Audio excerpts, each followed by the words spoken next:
안녕하세요. 비트코인 읽어주는 남자 미스터 비트입니다. 오늘 이제 월요일이 시작되었죠. 비트코인은 박스권에서 횡보를 계속하고 있습니다. 좀 이따 간략하게 이제 비트코인의 차트도 한번 볼 텐데, 일단 오늘의 주제는 여러분들 기억하실 겁니다. 아마 많은 분들에게 아픔으로 다가오는 사건이었는데, 작년 10월에 역사적인 대청산이 있었죠. 바로 그 사건 이후로 비트코인을 비롯한 암호화폐 시장이 계속 급락을 했습니다. 사실 그 여파가 지금까지 가고 있는데, 그때 이후로 처음으로 비트코인의 주 거래량이 최대가 됐습니다. 활성화가 최대치를 기록을 했어요. 지금이 8월이니까 10개월 만이죠. 갑자기 그렇게 비트코인의 거래량, 활성화량이 최대치에 이룬 그 이유와 배경이 되게 중요합니다. 왜냐하면 이건 10개월 동안 없었던 일이거든요.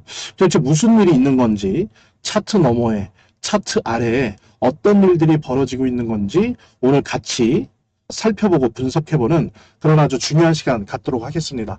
본격적으로 시작하기 전에 여러분들 구독, 좋아요, 알림 설정 꼭 부탁드리고요. 또 말씀드린 대로 오늘 중요한 주제니까 영상 끝까지 시청해 주시기 바랍니다. 센티멘탈, 아주 유명한 코인 관련된, 블록체인 관련된 온체인 데이터 회사인데, 여기 통계에 따르면 8월 들어서 지난 일주일 동안 약 227만 개의 신규 비트코인 지갑이 생산됐다고 합니다. 이건 이제 1년 동안 최고치라고 해요.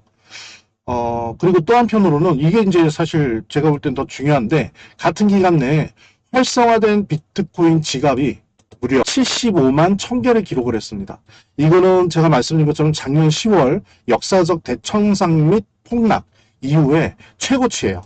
그래서 도대체 무슨 일이 벌어지고 있는지 여러 가지 추측이 가능한데, 그런 내용들을 구체적인 데이터를 가지고 여러분들과 함께 나누는 그런 시간 갖도록 하겠습니다. 본격적인 내용 들어가기 전에 간략하게 오늘 월요일이니까요, 비트코인 차트를 확인하도록 하겠습니다. 네, 지금 현재 비트코인이 비트코인 차트입니다. 지금 현재는 비트코인이 9,160만원, 지금 보면은 61선이나 21선 이평선을 지금 현재는, 아까는 아래에 있었는데 지금은 살짝 넘어갔죠. 여기 보면 이평선, 60일 이평선, 20일 이평선을 살짝 오버했습니다. 한편으로는 지금 RSI가 59로 되게 높아지고 있어요. 과매수 구간은 아니지만 점점 높아지고 있습니다.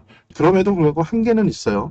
지금 보면은 사실은 제가 여러 번 제 영상에서 말씀드린 것처럼 9,200원 선, 9,200원 선을 어떻게 뚫느냐 라고 하는 부분이 관건입니다. 예, 이거를 뚫는다면 9,400원이나 1,500원까지도 갈 수가 있겠죠. 근데 이렇게 가더라도 이제 매도세가 세지면서 아마 다시 눌릴 거예요. 왜냐면 이제 9,500원 선이 말하자면은 단기 투자하신 분들 평단가예요. 그러니까는 최소한 본전은 보자라고 하면서 매도세가 세지겠죠. 그래서 사실 9,200을 뚫더라도 9,500이라고 하는 저지선, 저항선이 있을 텐데, 아마 이제 이때 에너지가 없다면 이렇게 눌리겠죠.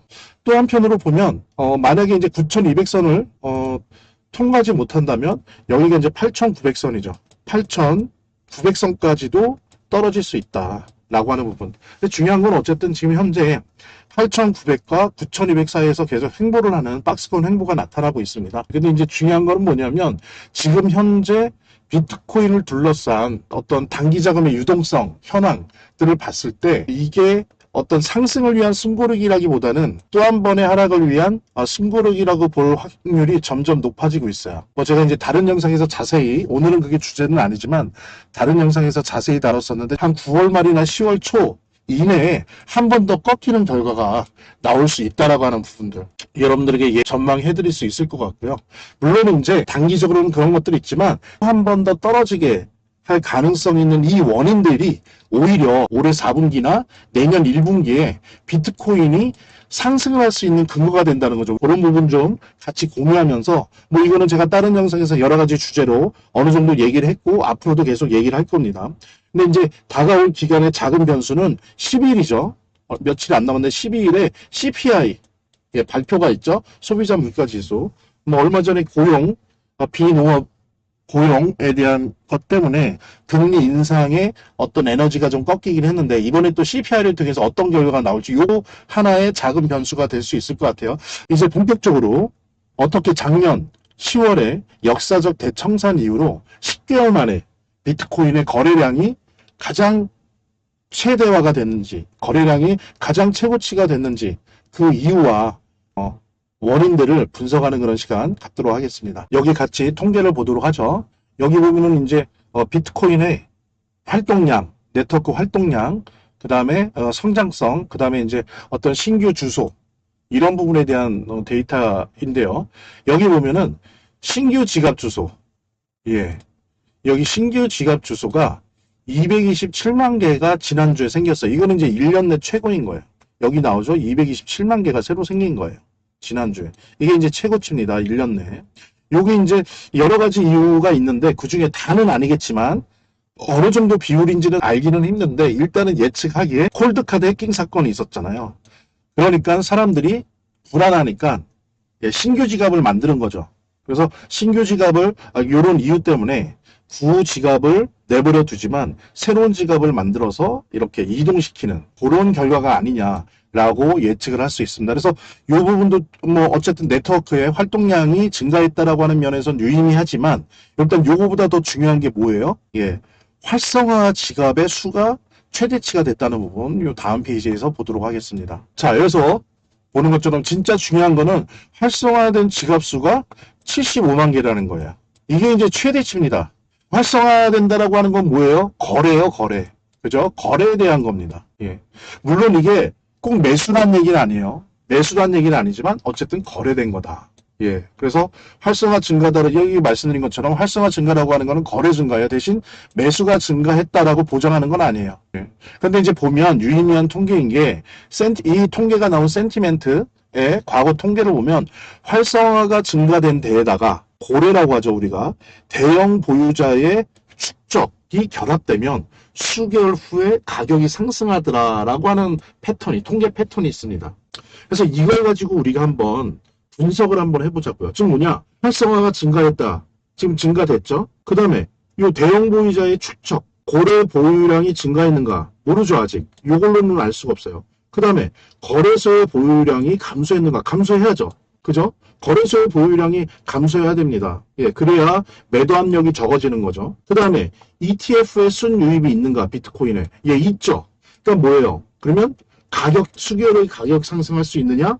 라고 하는 예상을 우리가 알려면 요 두 가지를 보면 되겠죠. 요 두 가지. 즉, 고래 보유량 증가와 거래소 보유량 감소를 확인하면 이 센티멘트의 과거 통계 패턴처럼 수개월 후에 가격 상승이 올 것이냐, 아니냐라고 하는 거를 확인할 수 있겠죠. 그래서 그 작업을 저랑 오늘 하도록 하겠습니다. 자, 먼저 고래의 움직임을 보죠. 센티멘트 여기 통계를 보면 고래와 상어의 지속적인 축적이 보인다라고 합니다. 그래서 여기 보면 약 주당 지난주 7월 마지막 주부터 8월 요때 그러니까 10개에서 10,000개의 비트코인을 가진 상어 내지 고래들 여기 나오죠. 고래들이 주당 19,696개를 매수했다는 거예요. 많이 샀죠. 한 20억 달러예요. 그러니까 하나로 하면은 2.8조 정도 되는 거죠. 이게 다가 아니에요. 지난주 일주일 동안 19,696개를 고래가 매집하고 있다라고 하는 거. 이게 이제 통계로 온체인 데이터로 보이고 있습니다. 자, 그 다음에 또 하나가 보면 여기 이제 크립토컨트의 그 통계 요약을 보면 여기 나와 있죠. 비트코인 고래들이 축적하고 있다. 그래서 거래소와 채굴풀을 제외하고 비트코인 고래 보유량이 306만 개로 증가했다는 거예요. 그래서 특히 6월 이후로 6월의 가격이 6만 달러 아래로 떨어지고 이 이후부터 고래들이 공격적으로 매수세를 보이고 있고 이거는 물론 2025년 강세장 최고점 얘는 9월 10월이죠. 작년 9월 10월에 323만 비트코인 개에는 미치지 못하는 수준이지만 고래들의 비트코인 보유량이 많이 증가하고 있다라고 하는 부분. 앞서서도 우리가 확인했죠. 이런 부분. 즉 고래들이 지금 비트코인을 매집하고 있다는 부분은 여러 통계에서 지금 확인되고 있다라고 하는 부분. 그렇다면 어때요? 고래 보유량이 중요했었죠. 근데 이게 어때요? 물음표에서 동그라미가 됐어요. 활성화 증가는 받고 고래량 증가 이제 확인했고요. ETF 순유입 아시죠? 지난주에만 얼마가 됐습니까? 10억 달러, ETF 순유입 확인이 됐었죠. 예, 10억 달러에 한 1.4조 정도가 순유입이 됐어요. 일주일 동안. 이것도 확인됐고, 이것도 확인됐고, 이제 요게 남았죠. 거래소 보유량, 비트코인 보유량이 감소했느냐. 그래서 매도 압력이 약해지고 있느냐라고 하는 부분. 요거를 이제 확인하는 것이 필요합니다. 한번 보도록 할게요. 아직 가격 상승은 물음표예요. 이게 확인돼야 되죠. 자, 여기 보면 요 파란색이 거래소 보유량이에요. 근데 어떻습니까? 지속적으로 하락하고 있어요. 구조적으로 지속적으로. 여기 지금 2023년부터 있는데, 그러니까 3년간의 통계인데, 가격은 뭐 이렇게 왔다 갔다 하는데, 지금 거래소 보유량은 점점 약해지고 있습니다. 그래서 단기간 어떤 특별한 상황은 아니지만, 물론 이제 이럴 때, 예, 등락은 있어요. 근데 장기간 거래소의 비트코인 보유량이 감소 추세에 있다라고 하는 부분. 그래서 보면 2021년에 거래소가 340만 개의 비트코인을 들고 있었는데 2025년 기준으로 243만 개의 비트코인으로 많이 감소했습니다. 많이 감소했죠. 예.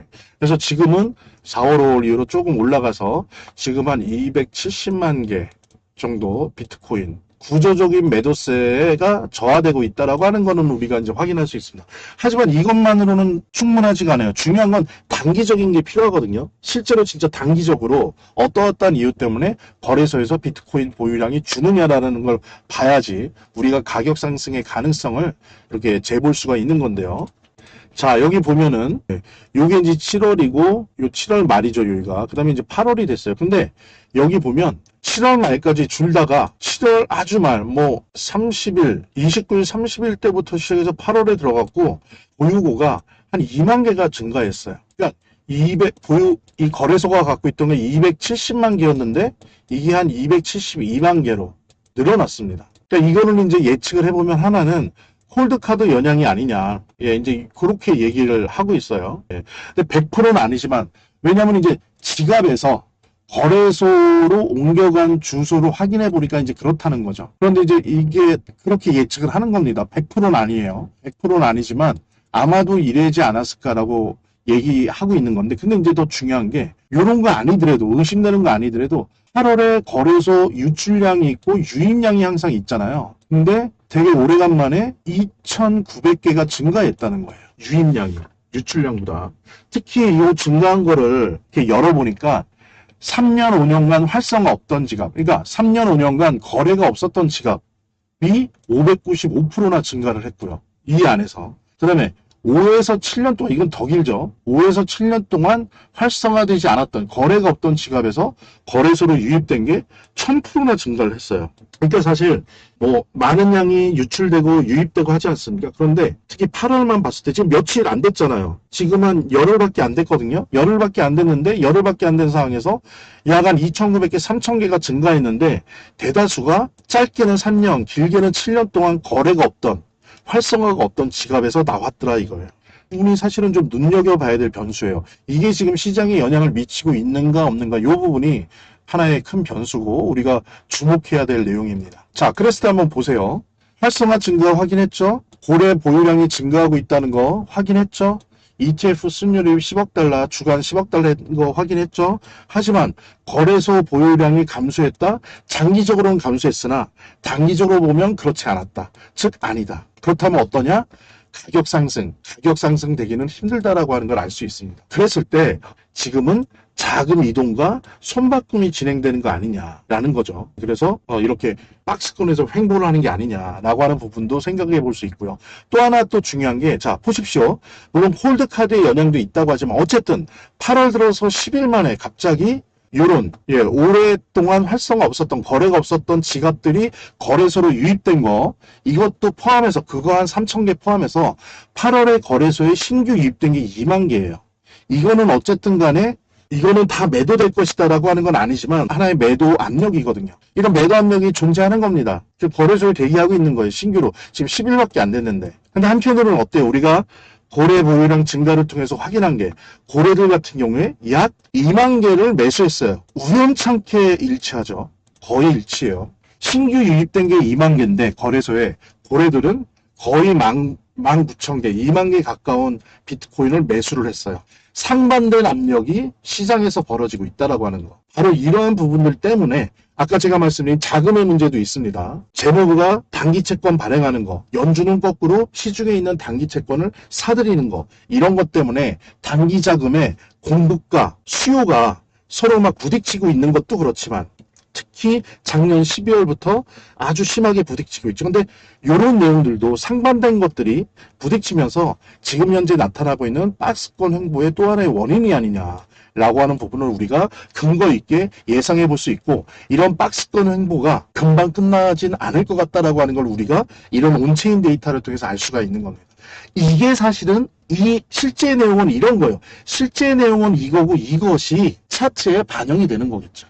그랬을 때 현재 8월에 시장의 최고 변수는 뭐냐? 재무부가 3분기 9월까지요. 단기 채권 발행을 증가한다. 단기 채권을 발행하면서 어때요? 이거를 단기 자금들이 사죠. 단기 채권을 MMF 레포 시장을 통해서. 그러면 어때요? 단기 자금이 재무부 지갑으로 들어가니까 우리 비트코인에게 중요한 단기 자금이 감소하는 거죠.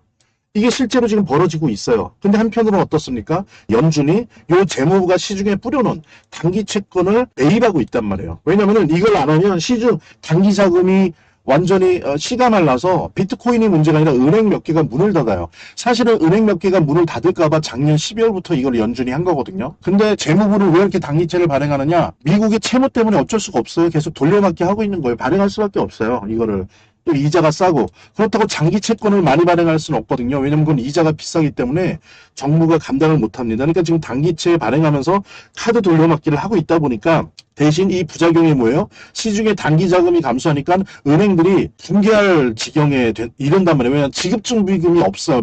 못 채우는 거는 그냥 붕괴하는 거죠. 그러니까 어때요? 연준이 작년 12월부터 RMPS를 통해서 단기 채권을 매입하는 거는 단기 자금이 공급이 되면서 이게 유지가 되는 거죠. 그러니까 두 가지 상반된 힘이, 하나는 나가려고 하고 하나는 끌어당기는 원심력과 구심력의 상반된 힘이 지금 작년 12월부터 계속 되고 있는 거예요. 그러니까 어때요? 어쨌든 단기 자금이 출렁거리지 않잖아요. 그래서 이게 비트코인한테 지금 작년 12월부터 지금까지 안 좋은 거예요. 그래서 계속 하락과 횡보를 거듭하는 이유가 다른 이유도 있지만 이게 가장 밑바닥에서 그런 시장 구조를 만들고 있는 최고의 변수입니다. 지금 또 한 번 3분기 단기채 발행 계획이 나오면서 또 부딪히고 있어요. 자, 만약에 전자가 강하다면, 재무부가 강하다면, 그래서 제가 다른 영상에서도 말씀드렸죠. 9월까지 혹은 10월 초까지 한 번은 더 비트코인이 주저앉을 수 있다라고 하는 겁니다. 그 준비도 하긴 해야 돼요. 근데 만약에 후자가 강하다면, 근데 요 가능성이 좀 더 큰데요. 근데 어쨌든 연준은 지금도 하고 있으니까 더 늘지 안 늘지는 모르지만 이 단기 채권 매입이 후자가 강하다면 어때요?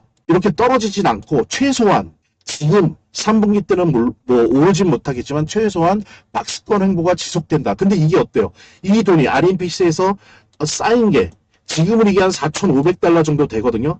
요게 지금 시중에 풀려 있어요. 근데 이게 요 상분기에 더 증가시키는 것 때문에 연준이 만약에 더 또 속도를 처음처럼 낸다라고 했을 때는 지금 예상되는 게 올해 4분기나 내년 1분기에 약 1조 달러 정도 엄청난 돈이 거기에 뿌려지는 거거든요. 그러면 단기 자금이 여기까지 뿌려진다라고 하면은 비트코인의 상승의 씨앗이 된다. 그러니까 재미난 게 지금 현재 박스권 행보를 계속하게 하는 거, 그리고 잘못하면은 10월 초 이전에 한 번 더 주저앉게 만드는 이 원인이 나중에는 역으로 올해 4분기나 내년 1분기에 비트코인이 큰 상승을 이루게 하는 원인이 된다는 겁니다. 그래서 이 두 가지 상반된 힘이 지금 현재 시장의 최고 변수다라고 하는 부분 여러분들과 함께 공유하면서, 제가 항상 보는 이것도 하나의 차트라고 볼 수 있죠.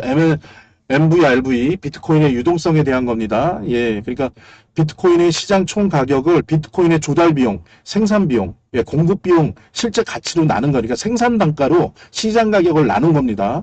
예, 근데 이 지수가 지금 어제까지 1.2였는데 1.23으로 0.1% 상승해서 뭐 큰 건 아니고, 지금 이게 1% 이하이거나 1%대일 때 이제 매수 타이밍이고 3이 넘으면 매도 타이밍인데, 그러니까 지금은 뭡니까? 아주 매력적인 분할 매수 구간이에요. 지금 1.23인데 그 얘기는 뭐예요? 매력적인 분할 매수 구간이라고 하는 거는 뭐예요? 횡보하거나 하락한다는 얘기예요. 다 이렇게 반영이 되는 겁니다.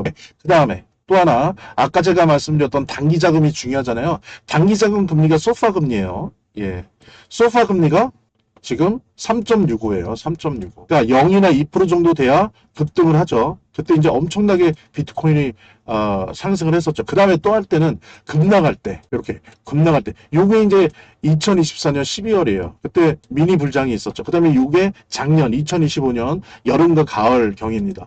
요때 또 많이 뛰었었잖아요. 비트코인이. 그러니까 2점대이거나 1점대이거나 0%에 가까울 때 비트코인은 뜨고요. 이 소파 금리가. 그만큼 단기 자금이 시중에 많을 때라는 거죠. 그 다음에 아니면 뚝뚝 떨어질 때. 그러니까는 아주 빠른 속도로 단기 자금이 시중에 풀릴 때, 천천히 풀릴, 그럴 때, 비트코인이 움찔합니다. 그러면서 막 상승을 하죠. 그래서 이 소파 금리와 MVRV를 보는 게 되게 중요해요. 가능하면 지루하더라도 변화가 없더라도 매일매일 확인하는 게 좋습니다. 이제 8월 10일 미국 날짜로 8월 10일 날 또 보통 한 3, 4일마다 한 번씩 업데이트 되는데 내일 업데이트 되겠죠. 그럼 그때 한번 다시 보도록 하고요.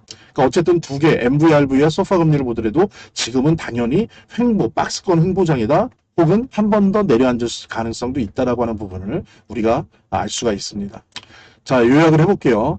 지난주에 2025년 10월 역사적 대청산 이후로 지속적으로 급락하지 않았습니까? 이후에 비트코인이 최대 거래량을 기록했다는 거. 75만 개의 지갑이 열렸다는 거예요. 활성화됐다는 거. 물론 이게 꼭 매수는 아닙니다. 매도도 아니고요. 매수인지 매도인지 모르는 거죠. 어쨌든 거래가 최고치를 달성했다는 거. 그 다음에 또 하나. 지난주 비트코인 고래들이 약 19,000개 이상의 비트코인을 매수했다. 이게 이제 한 20억 달러 되는 거예요. 그러니까 2.8조 엄청난 거죠. 2.8조 되는 비트코인을 고래들이 지난 일주일 동안 산 거예요. 엄청난 거죠, 사실은. 그 다음에 지난주 기관들이 비트코인 ETF에 약 10억 달러, 1.4조를 유입시켰다라고 하는 부분. 그 다음에 거래소가 8월 들어서 2만 개의 비트코인이 거래소에 순유입됐는데 여기선 특히 특징적인 게 짧게는 3년, 길게는 7년 동안 비활성화, 즉 거래가 없었던 지갑에서 유입이 됐다는 거.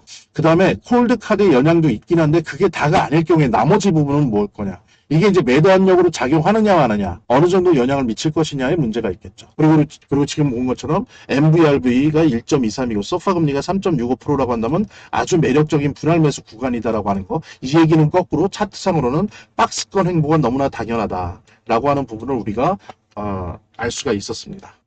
자, 긴 시간 저 비트코인을 읽어주는 남자 미스터 비트의 영상 끝까지 시청해 주셔서 감사드리고요. 구독과 좋아요, 알림 설정 한번 확인 부탁드립니다. 다음 시간에 더 여러분들에게 실질적인 도움이 되는 영상 제작해서 또 찾아뵙도록 하겠습니다. 비트코인을 읽어주는 남자 미스터 비트였습니다. 감사합니다.